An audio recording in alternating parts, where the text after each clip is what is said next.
Hello. In today's session, we'll see in physiology of emotion what is the feeling of emotion, how does it origin and how does it come out of a individual person. So we have two major theories of emotion, that is James Lang theory and Cannon Bird theory. So here James Lang theory suggests that our physiological changes leads to an feelings and emotions, whereas the Cannon Bird theory suggests where thalamus sends signals to the cortex of and cortex sends to the body.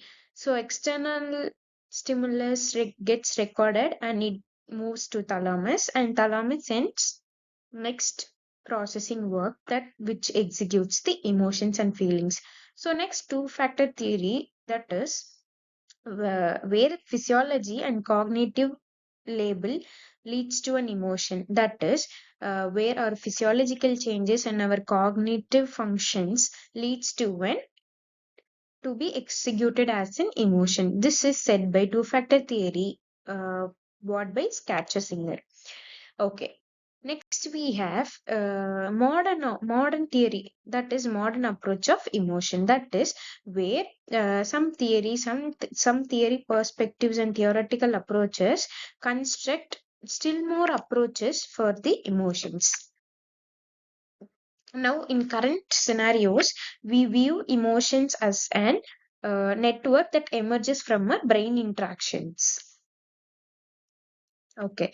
Next, limbic and emotional feelings. So, limbic system and emotional feelings.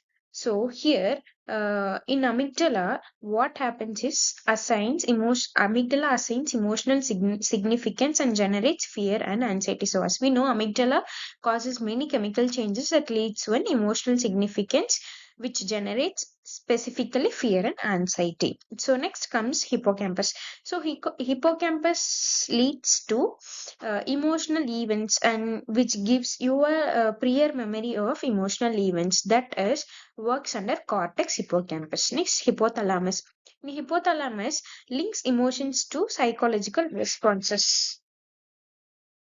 So now link emotions to physiological responses. So here hypothalamus links emotions to major psychological responses. So next, anterior cingulate cortex.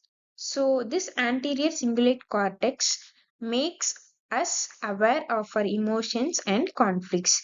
Next, insula. Insula is interconception, which makes our body to aware our emotions, which makes our body state aware of a different kind of emotions. So next, prefrontal and emotional regulations. So here prefrontal cortex and lobe connects emotional regulations. Here OFC, that is orbitofrontal cortex, which evaluates the emotions and gives rewards and punishments according to our brain signals. Next, ventromedical prefrontal cortex, that is VM, ventromedical prefrontal cortex, that which makes us to identify the scenarios and past experience, which helps us to make our decisions with our emotional experiences. Next, dorsolated PFC. Here what happens is our cognitive functions and works and experience are get is reappraisals. We might have different work experiences or different emotional experiences at each every stages, so it makes reappraisal in every experiences and every time, and it makes us the current emotion to the regulations. Okay. Next, default mode network involvement in referential emotional feelings. So here default mode network involvement is nothing but we might have been gone through some experiences regarding emotional and non-emotional factors, which leads to an conscious and unconscious reactions of any events externally. That is default mode network involvement in self-referential emotional feelings. So automatically when those emotional reflections makes you a self concept or self-aware and referential. Okay. Next, role of neurotransmitters. So in regulating emotions and hormones, neurotransmitters plays a major role. So those kind of neurotransmitters are dopamine, serotonin, norepinephrine, and GABA.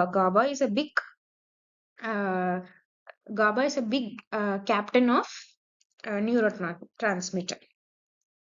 So next, integration, plasticity, and clinical aspects. So here comes feeling results from integration of bodily signals, appraisal, and memory. These all comes under integration. So neuroplasticity is nothing but emotional experience can be a circuit, or also it can reshape our brain circuits according to your emotional external experiences. Next, disorders. So here comes disorders like depression, anxiety, PTSD are comes under clinical perspective, which leads to on behalf of emotional irregulations. Next, positive emotions. We do have positive emotions like when we have role of nucleus accumbens and reward circuitries are high or increased level, we might get positive emotions in a higher state level. So as we know, emotional feelings arise from dynamic interactions across multiple brain networks and our previous emotional experience.